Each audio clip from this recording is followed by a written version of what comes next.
Welcome to this explainer. Okay, today we are going to completely shift our mindset about absolute value.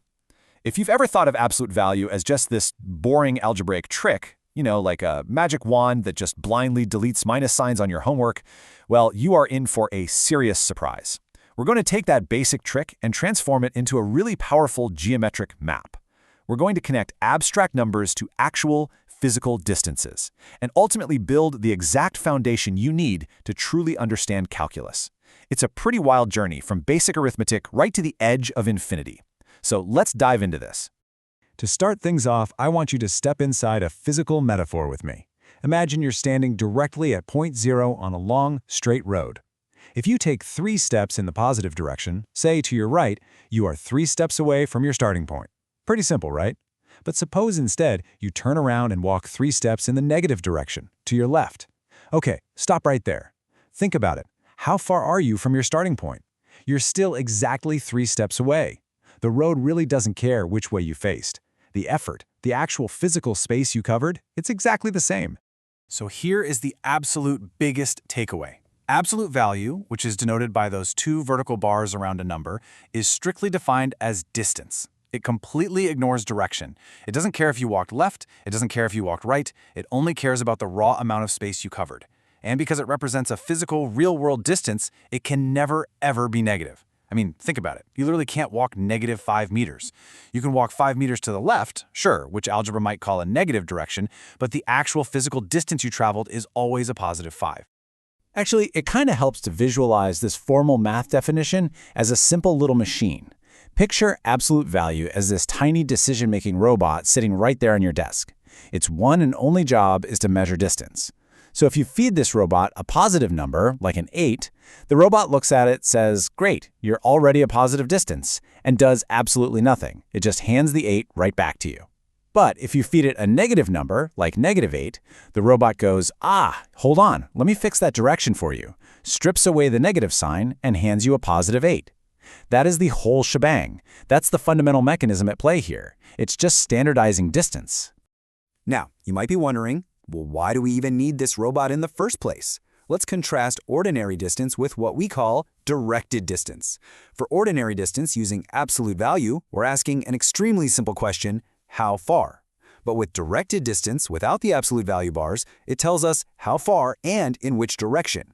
Now in physics, sure, direction is sometimes absolutely vital, but in pure geometry, if we didn't have absolute value, calculating the distance between 2 points could actually give us a negative number, which completely breaks our understanding of physical space.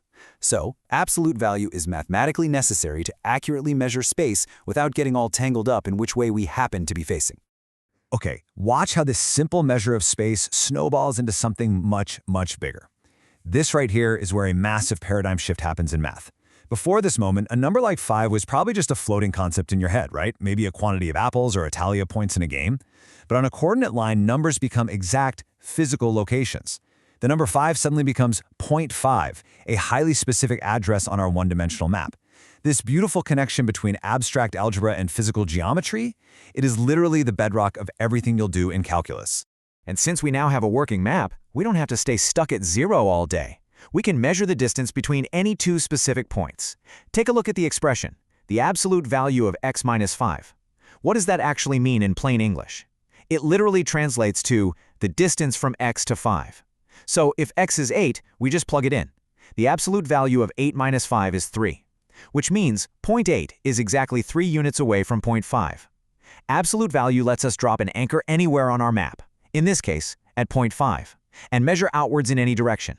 This is where it gets really cool, because we can use this anchor to completely decode intimidating algebraic inequalities. Something like the absolute value of x is less than 3 looks incredibly abstract on a whiteboard, but if you read it geographically, it just says x is less than 3 units away from 0. This immediately translates into a simple, easy-to-read geometric boundary on our map. It means x has to live somewhere between -3 and +3. We're basically just building fences. And if we use a less than or equal to sign, well, we just include the literal fence posts in our newly claimed territory.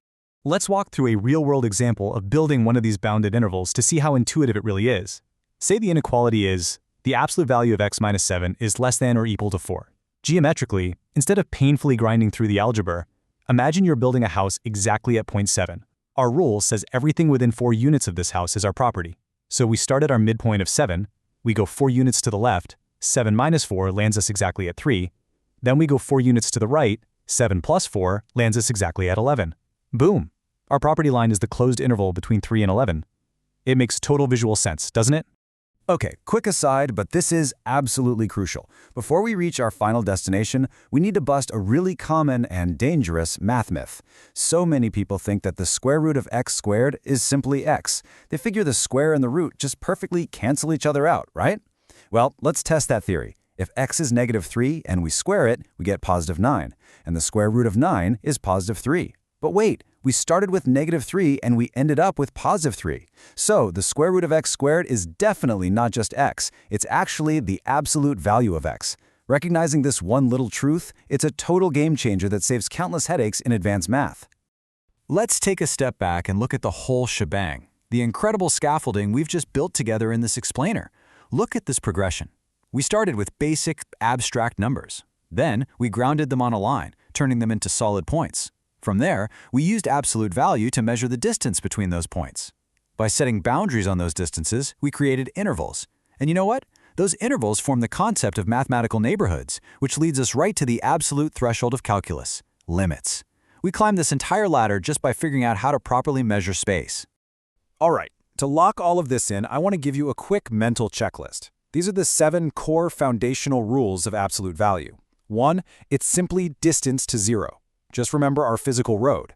2, negative and positive inputs give you the exact same distance. Walking left takes the same effort as walking right. 3, it is never negative because distance is a physical reality. 4 and 5, it helps us translate less than inequalities into open or closed boundaries. That's how we build our fences. 6, the distance between any 2 points is the absolute value of their difference. This lets us drop our anchor anywhere. And 7, it allows us to define an exact radius around any central point on our map. So why does all this map building actually matter? Because this right here is the exact mathematical language of calculus. When you study calculus, you're going to see terrifying expressions like the absolute value of x minus a is less than delta, but thanks to everything we've covered today, you aren't going to see a confusing algebra problem. You're going to immediately see geometry. You'll see a central point A and a tiny microscopic boundary delta built carefully around it. It literally just means x is incredibly, infinitely close to a. Our simple, everyday concept of distance turns out to be the ultimate key to unlocking these complex geometric neighborhoods. Which brings us to our final thought for this explainer. Mathematics is really all about building tools to explore the unknown.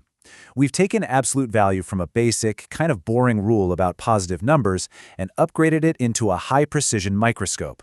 If absolute value lets us zoom in infinitely close to a point, squeezing that distance tighter and tighter without ever actually touching 0, what mathematical secrets are hiding inside that microscopic gap? Well, that is the exact question calculus answers. And now, you have the perfect math to get there. Thanks for joining me for this explainer. Keep wondering, and I'll catch you next time.